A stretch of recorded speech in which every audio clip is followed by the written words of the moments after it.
그리스도인이 되었다. 그것은 그리스도와 우리가 인격적 관계를 맺었다는 것입니다. 그리스도와 맺은 인격적 관계는 일회성으로 끝나는 것이 아니라 맺은 이후로 지금까지 지속적으로 이어지고 있는 것입니다. 그래서 그리스도와의 인격적 관계가 맺어졌다는 것은 죄로 인하여 단절되었던 하나님의 관계가 이제 다시금 회복된 것이죠. 우리는 과거에 죄로 말미암아 우리 안에 하나님의 형상이 망가졌고, 그래서 방향 없이 방황하던 그런 삶을 살아왔습니다.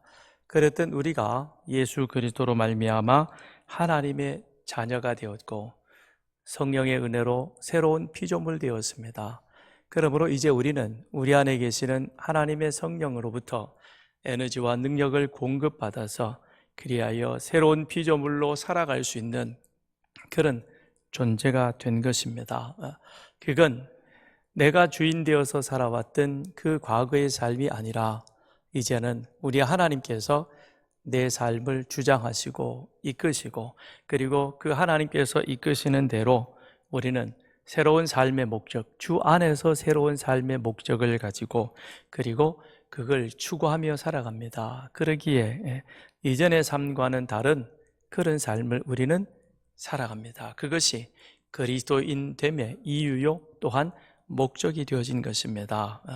지난 시간에 함께 말씀을 나누었던 것처럼 그래서 우리는 거짓을 버렸습니다. 그리고 이제는 참말을 하는 것입니다.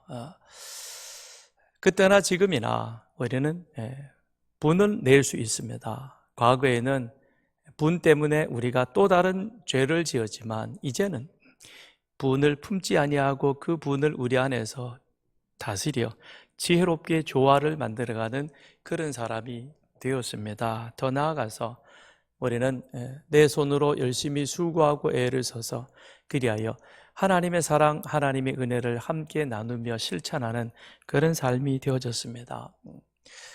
그래서 어떤 면에서 보자면 많이 달라진 부분도 있지만 그러나 아직도 크게 달라지지 않는 옛 사람의 삶의 모습을 살아가고 있는 우리의 모습이 있습니다.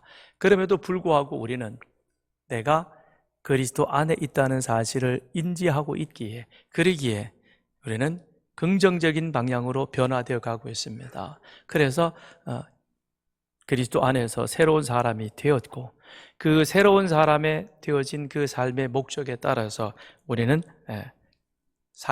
그렇게 살기 위해서 노력하는 자이요 여전히 노력 중에 있습니다. 지난주에도 열심히 노력하고 왔습니다. 이번 주에도 새롭게 되기 위해서 많이 애쓰고 또 노력하는 여러분과 저가 되었으면 좋겠습니다.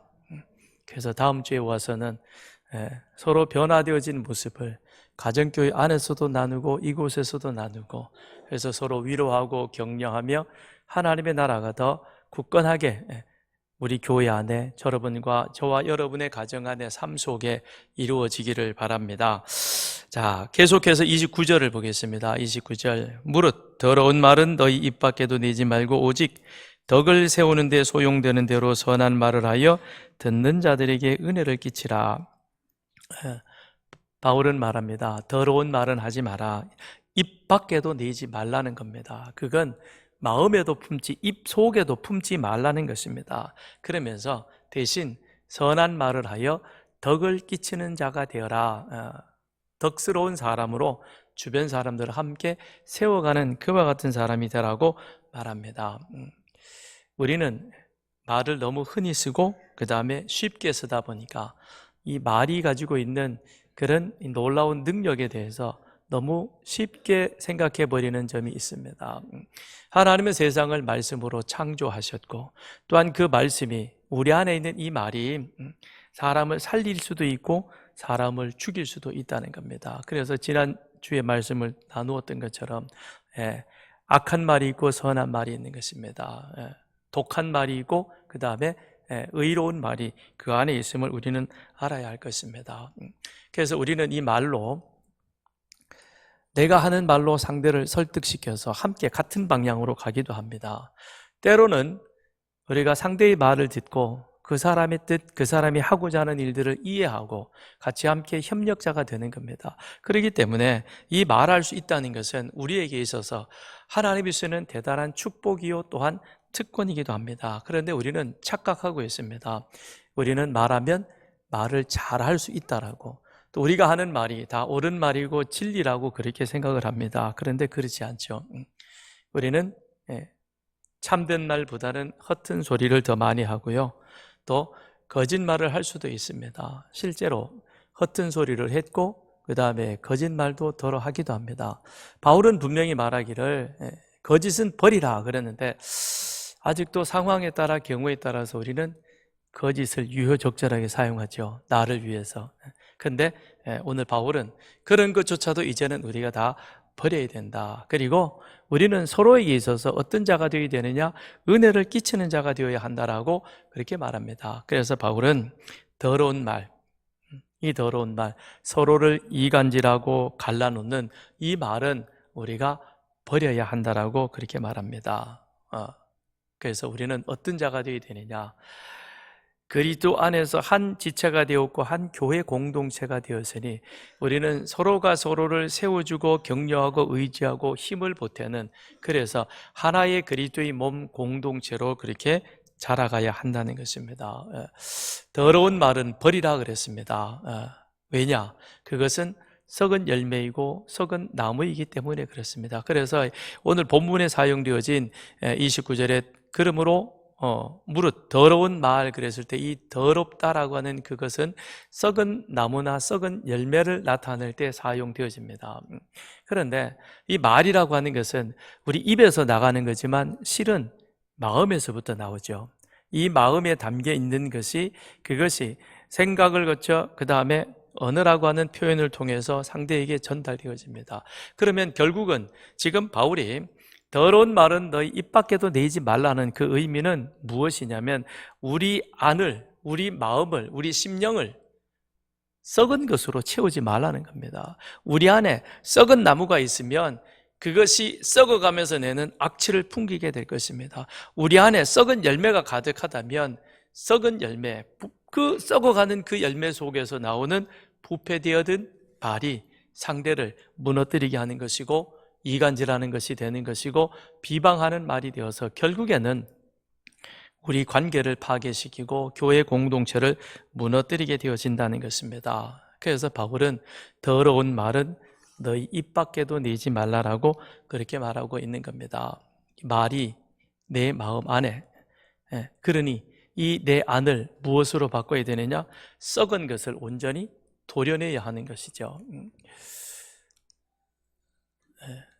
사무엘상 25장 2절에 보면 마온에 한 사람이 있는데 그의 생업이 갈멜에 있고 심히 부하여 양이 3,000마리요 염소가 1,000마리이므로 그가 갈멜에서 그의 양털을 깎고 있었으니 그랬습니다. 여기 갈멜에 누가 살았느냐? 나발이 살았는데요. 나발에 대해서 성경은 뭐라고 소개를 하냐면 그는 심히 부자다.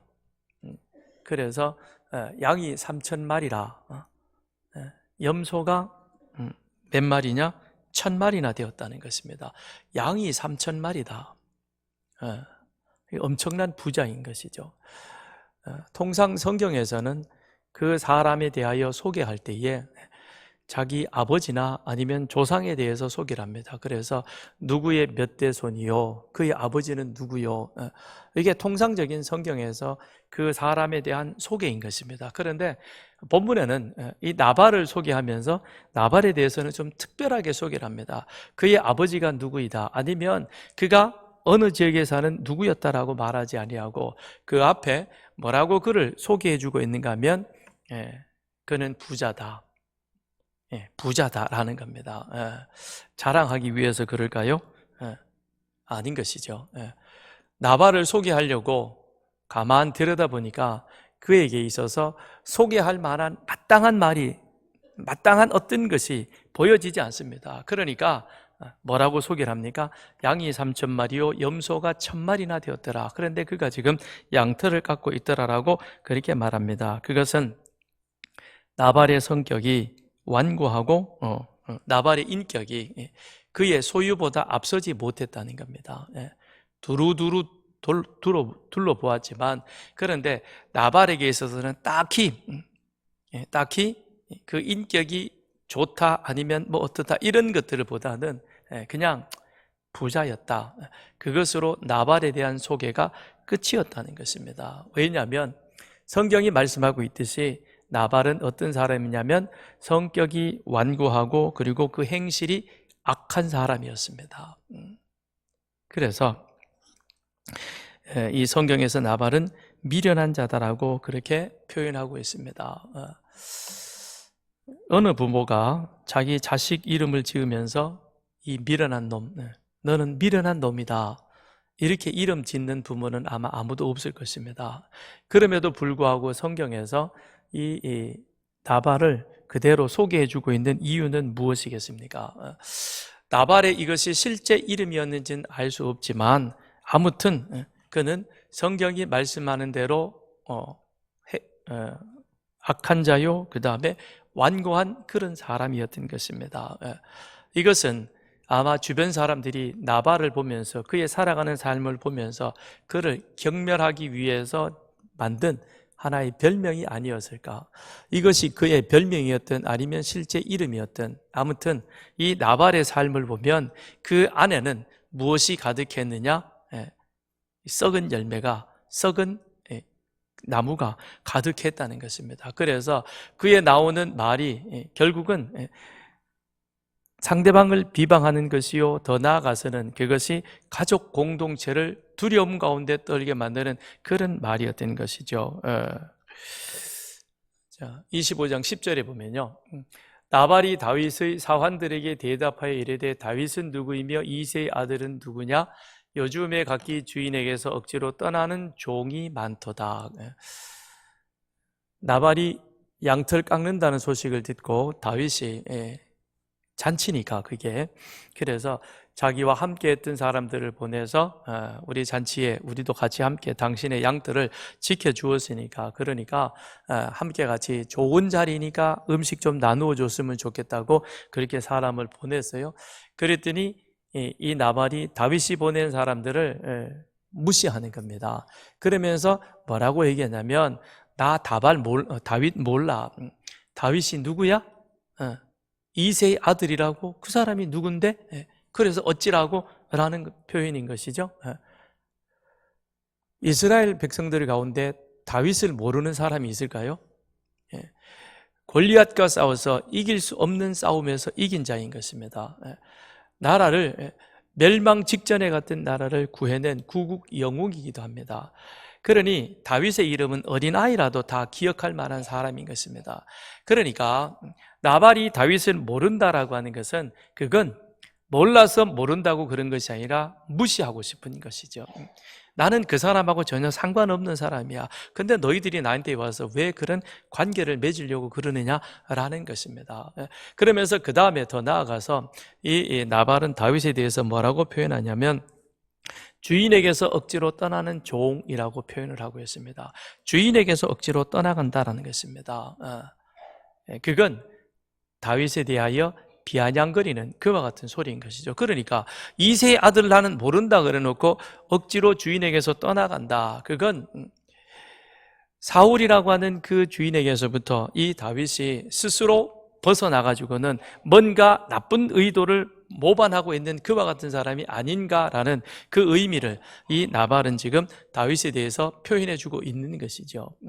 근데 이 나발은 갈렙 가문의 우두머리였습니다. 그 가문의 지도자였습니다. 유력한 사람이었습니다. 그러니 다윗도 잘 알 뿐만 아니라 지금 이 나라의 정세가 되어져 가는 그 모든 모습도 이 나발은 정확하게 알고 있는 것이죠. 특별히 다윗과 사울의 관계 속에서도 알고 있는 겁니다. 그래서 이 나발은 사울이 노베 제사장들이 다윗에게 칼과 음식을 주었다는 그 이유로 그 가문 전체를 한 칼에다 죽여버렸습니다. 일종의 경고인 것이죠. 누구든지 다윗하고 어떤 모양이든지 관계를 맺으면 너희 다 이 사람들처럼 될 거야 라는 하나의 본보기로 그렇게 보여주었습니다. 그러면 나발의 입장에서는 그렇습니다. 그가 갈렙 가문의 우두머리였고 그 다음엔 많은 양떼를 거느리고 있는 큰 기업가인 그 입장에서 보자면 가문을 지키고도 싶었고 그 다음에 자기 기업을 지키고 싶은 그런 어떤 마음이 있었을 수도 있을 것입니다. 그런데 그보다도 중요한 것은 무엇이냐면 나발이 다윗에 대해서 표현하고 있는 바로 이 말, 주인에게서 억지로 떠나는 종이 있다 라는 이 표현은 그건 나는 다윗하고 어떤 단 일의 관계도 맺고 싶지 않다는 그것을 떠나서 이 나발의 마음속에는 무엇이 있었냐면 다윗이라는 존재, 그리고 하나님이 다윗을 기름 부어서 이스라엘의 왕으로 세운다고 그게 뭐 어쨌다고, 하나님이 하시는 일, 하나님의 계획이 나발의 그 마음속에는 찾아볼 수 없었다라고 하는 것입니다. 전혀 이 마음속에는 하나님이 선하게 여기시는, 하나님이 의롭게 여기시는 것을 이 나발의 마음속에는 결코 찾아보기 힘들었다는 겁니다. 그렇기 때문에 오로지 나와 내 기업만이 중요한 것이었지, 지금 이 나라의 상황 속에서 하나님이 다윗을 통해서 어떤 계획을 가지고 계시느냐, 거기에 대해서는 관심이 없었다는 겁니다. 그랬기에 그의 입에서 나오는 그 말은 결국은 한 사람을 무너뜨리는, 무시하는, 비방하는 말이지만 더 나아가서는 하나님의 계획에 대하여 그것을 무시해버리는 바로 그와 같은 표현이었던 것입니다. 주님께서는 말씀하시기를 사람을 더럽게 하는 것은 입으로 들어가는 것이 아니라 그 사람의 입에서 나오는 것이라고 말했습니다. 즉 우리 마음에 무엇이 있느냐, 내 마음에 선한 의지가 있다면 그 선한 것에서부터 아름다운 열매인 말이 나오게 될 것입니다. 그러나 내 마음속에 더러운 열매, 썩은 나무로만 가득 채워져 있다면 그것을 통해서 악취를 풍기는 그와 같은 말이 나오게 될 것입니다. 그러므로 내 마음에 무엇이 있느냐, 선한 것이 악한 것이 무엇이냐, 그건 사람의 기준이 아닌 것입니다. 하나님이 선하게 여기시는 것, 하나님이 의롭게 여기시는 것, 하나님이 옳다고 여기시는 것, 그것이 우리 안에 있어야 할 것입니다. 그렇다면 그 사람은 비록 외모는 누추할지라도 그 안에, 내 안에 있는 하나님의 의와 하나님의 선함과 하나님의 옳음이 우리의 입술을 통해서, 행위를 통해서 드러나게 될 것이고, 그건 모든 사람들과 더불어 은혜를 끼치는 말이 되어질 것입니다. 그렇지 아니하고 하나님의 의지, 하나님의 뜻이 그 속에 없다면 비록 양을 3,000마리나 가지고 있는 그 기업을 지키기 위해서 애쓰는 자이지만, 그러나 그가 하는 모든 것들은 결국에는 관계를 파탄내는 그와 같은 말이 되고 말 것입니다. 그런데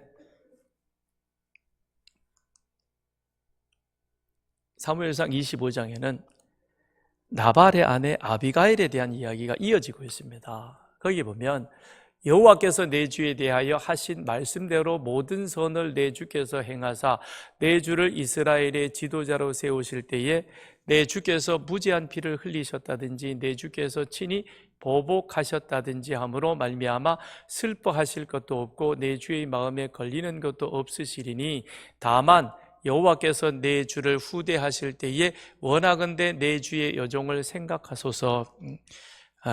이 얘기가 무슨 얘기냐면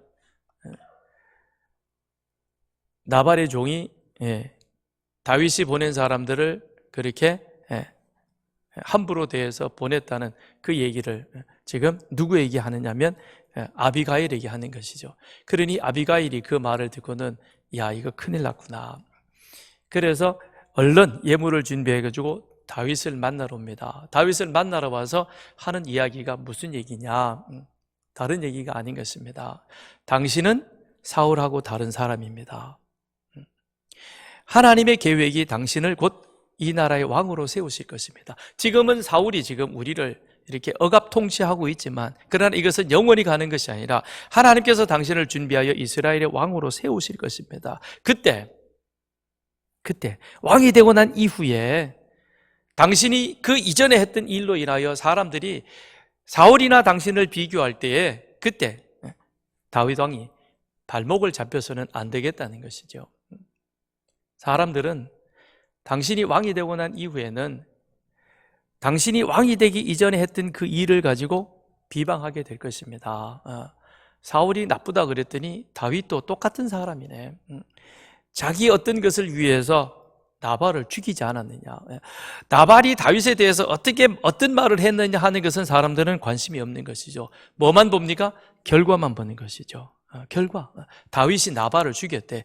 에이, 사울이 다윗을 죽이려고 하는 거나 다윗이 나발을 죽인 거나 뭐 다른 게 뭐가 있어요? 그 사람이 그 사람이네 라고 되어진다는 거죠. 그런데 당신은 하나님 앞에 기름 부어 제사장 나라 왕이 되어질 터인데, 그런데 이런 사소한 일로 피를 흘려가지고 나중에 제사장 나라 왕이 이런 무고한 비방을 받게 되어지면 그것이 어찌 옳은 모습이겠습니까? 그러니까 참으십시오라는 것이죠. 그럼 나발의 마음속에는 뭐가 있는 겁니까?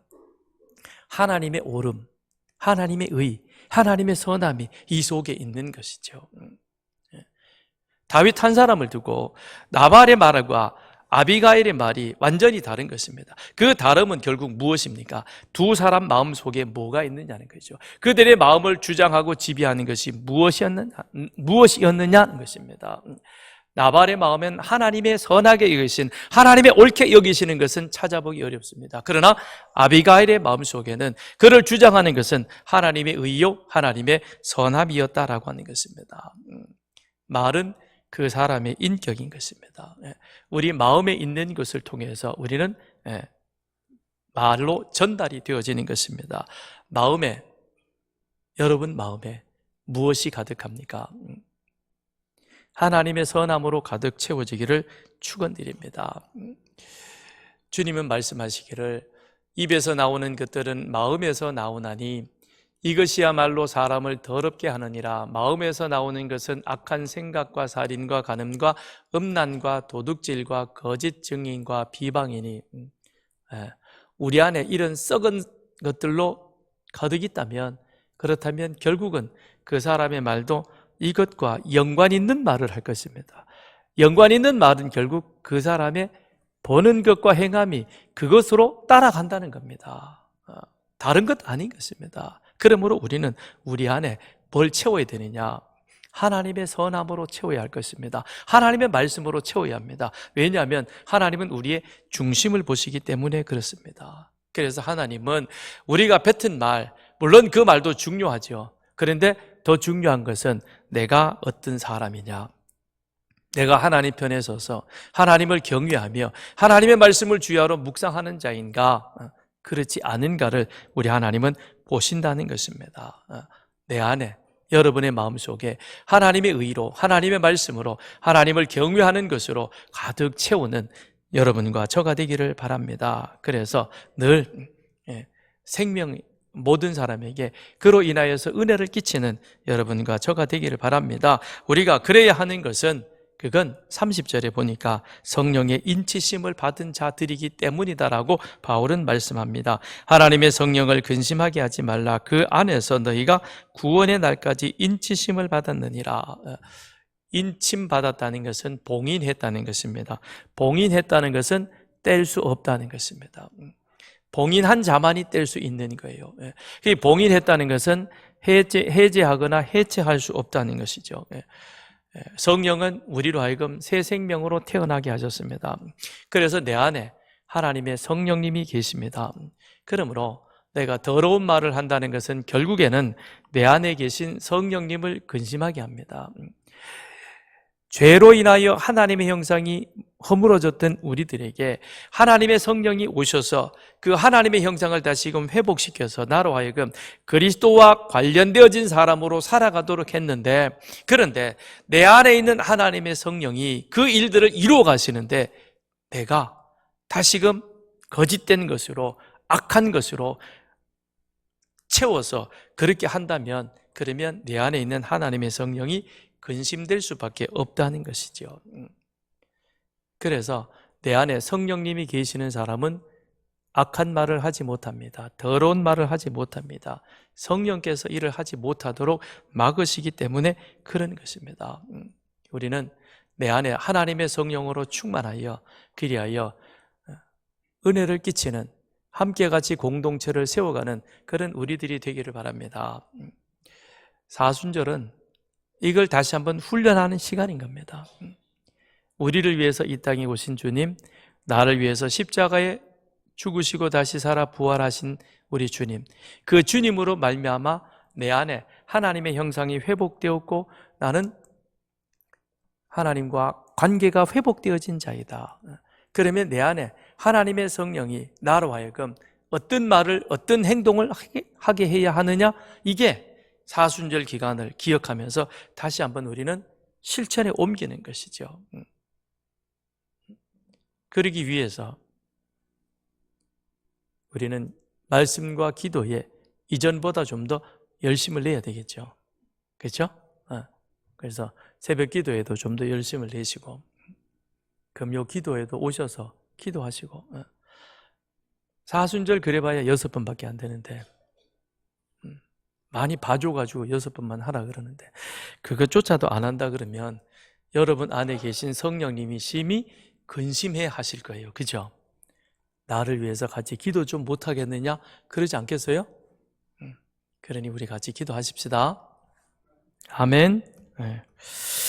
네.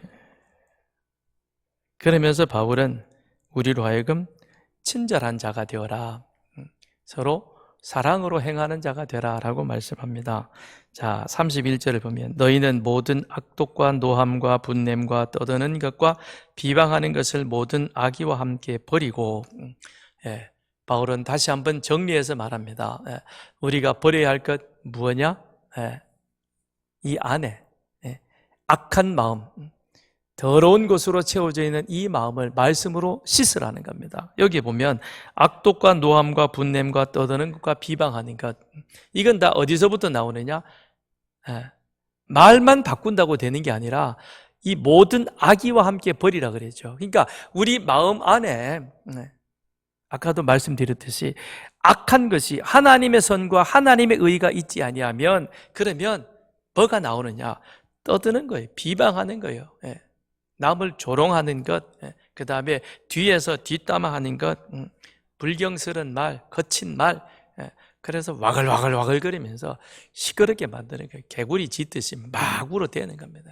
이 교회가 시끄러워지는 것이죠. 그런 것들을 뭐라고 그랬습니까? 버리라 그랬습니다. 근데 모든 악의와 함께 버리라. 왜냐? 이것이 교회를 갈라놓기 때문에 그렇습니다.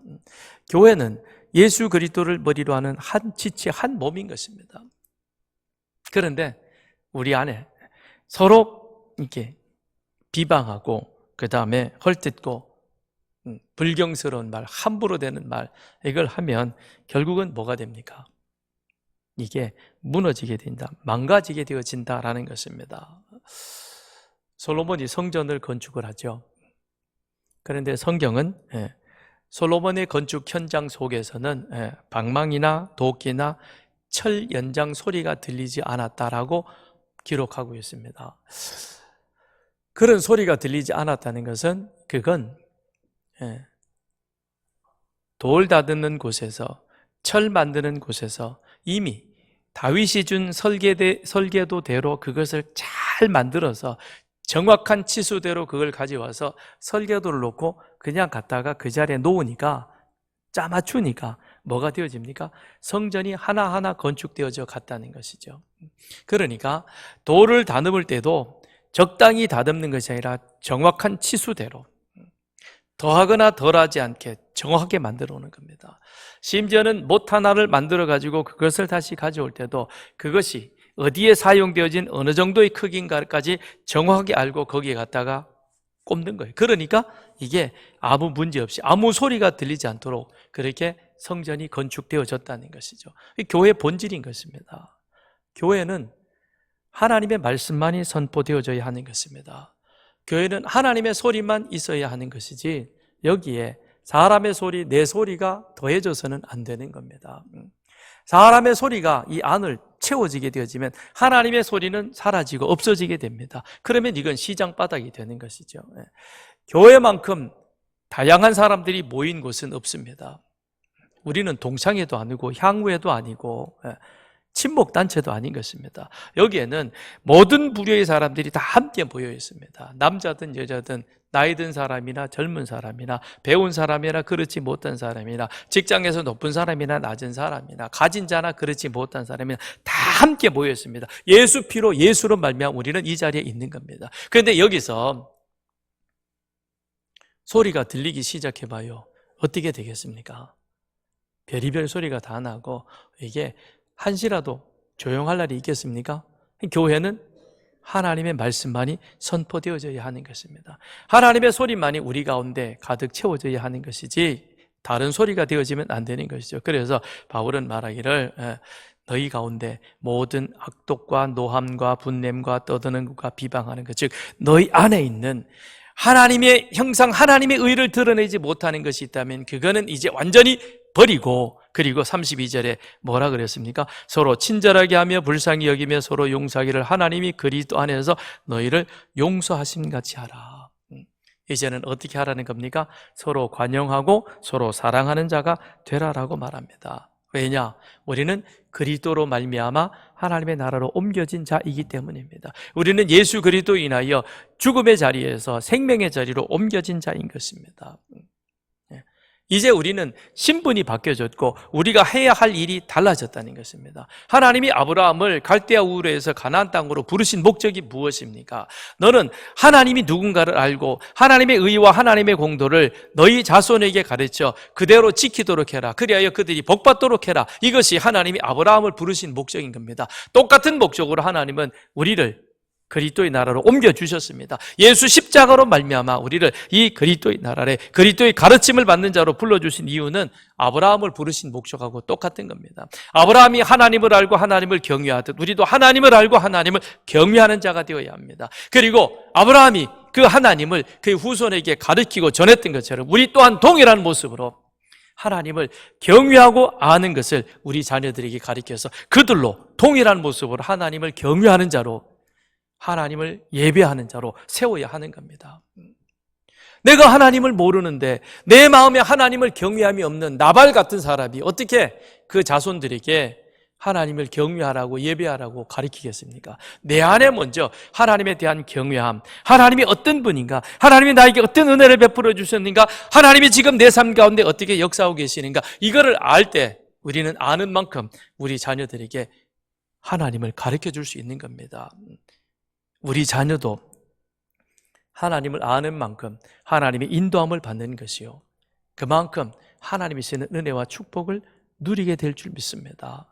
아브라함을 부름같이 우리도 동일한 목적으로 불러주신 것입니다. 그래서 우리는 세상에 하나님을 보여줘야 합니다. 어떻게 보여집니까? 말과 행실을 통해서 세상에 하나님을 보여주어야 합니다. 세상에 하나님의 사랑을 보여줘야 하는 겁니다. 그래서 바울은 말합니다. 1절 2절에 그러므로 사랑받는 자녀같이 너희는 하나님 본받는 자가 되고 그리스도께서 너희를 사랑한 것 같이 너희도 사랑 가운데서 행하라.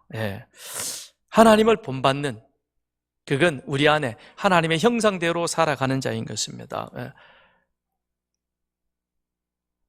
자녀는 부모를 본받지요. 자녀는 부모를 닮아갑니다. 우리가 그런 말 간혹 하잖아요, 그죠? 쟤는 엄마 아빠의 좋은 점만 닮았다. 좋은 점은 닮았다. 자녀는 어쩔 수 없는 겁니다. 부모의 못생긴 점도 닮는 자식도 있어요, 그죠? 어쨌든 간에 자녀는 부모를 닮을 수밖에 없는 존재인 것입니다. 그럼 우리는 어떤 자이냐? 하나님의 사랑받는 자녀가 되었는데 어떻게 하나님의 사랑받는 자가 되었냐? 그리스도로 말미암아 그리스도의 십자가의 죽으심으로 인하여 그의 피값으로 우리는 하나님 앞에 사랑받는 자가 되었고, 하나님의 사랑받는 자가 됨으로 인하여 우리는 이제 하나님의 형상이 우리 속에 회복이 되어진 겁니다. 죄로 인하여 이 인간의 욕망으로 덮여있던 것이 그리스도의 보혈로 씻겨나가고 우리 안에 다시금 하나님의 형상이 회복되어진, 그래서 우리는 하나님을 닮아서 살아가는 그와 같은 자가 된 것입니다. 우리는 하나님의 자녀인 것입니다. 그러므로 하나님의 본성이 우리 안에 있는 것입니다. 그 죄로 있어서 죄가 덮여서 하나님의 본성이 제대로 드러나지 못하던 것이 예수 십자가로 말미암아 그것이 거쳐지게 되었고, 그래서 우리 안에 하나님의 본성을 따라 살아갈 수 있는 그런 DNA가 우리 속에 역사하는 것이죠. 그래서 바울은 말하기를 하나님 앞에 너희는 사랑받는 자녀가 아니냐. 얼마만큼 사랑받았느냐? 하나님이 당신의 사랑하는 독생자를 십자가에 내어주기까지 너희를 사랑하지 않았느냐. 그래서 너희가 하나님을 아빠, 아버지라 부르지 않느냐. 그러니 아빠, 아버지라 부르는 그 모습처럼 너희 안에 있는 그 사랑으로 이제는 세상 가운데 하나님의 사랑이시다라고 하는 사실을 세상 가운데 보여주라는 것입니다. 하나님이 사랑이십니다. 이거를 우리에게 더 확실하게 보여준 것이 사순절이죠. 하나님의 약속대로 하나님은 당신의 구원자를 이 땅 가운데 보내셨습니다. 독생자 예수인 것이죠. 그가 이 땅에 오셔서 우리를 대신해서 수치를 당하시고 우리가 받아야 할 고난을 대신 받으시고 마침내 십자가에 죽으시기까지 우리를 사랑하셨습니다. 이만큼 하나님의 사랑이 이 사순절 기간 동안 우리에게 보여주신 것입니다. 성경은 하나님의 사랑 이야기인 것이고 하나님의 사랑은 바로 십자가로 집약되어져 있는 것입니다. 그래서 그 십자가로 가는 길이 사순절인 것입니다. 이 사순절 기간 동안 우리는 더 하나님의 사랑을 깊이 묵상하는 자가 되어야 할 것입니다. 그리고 그 하나님의 사랑을 묵상하면서 나는 하나님의 사랑받은 자요 하나님의 형상을 입은 자로서 이제는 내가 이 세상 가운데 하나님의 사랑을 보이는 자가 되어야 되겠다. 무엇으로 보입니까? 내 안에 하나님의 의로, 하나님의 말씀으로, 하나님의 선함으로 채워지면 이게 자연스럽게 말을 통해서, 행함을 통해서 보여줍니다.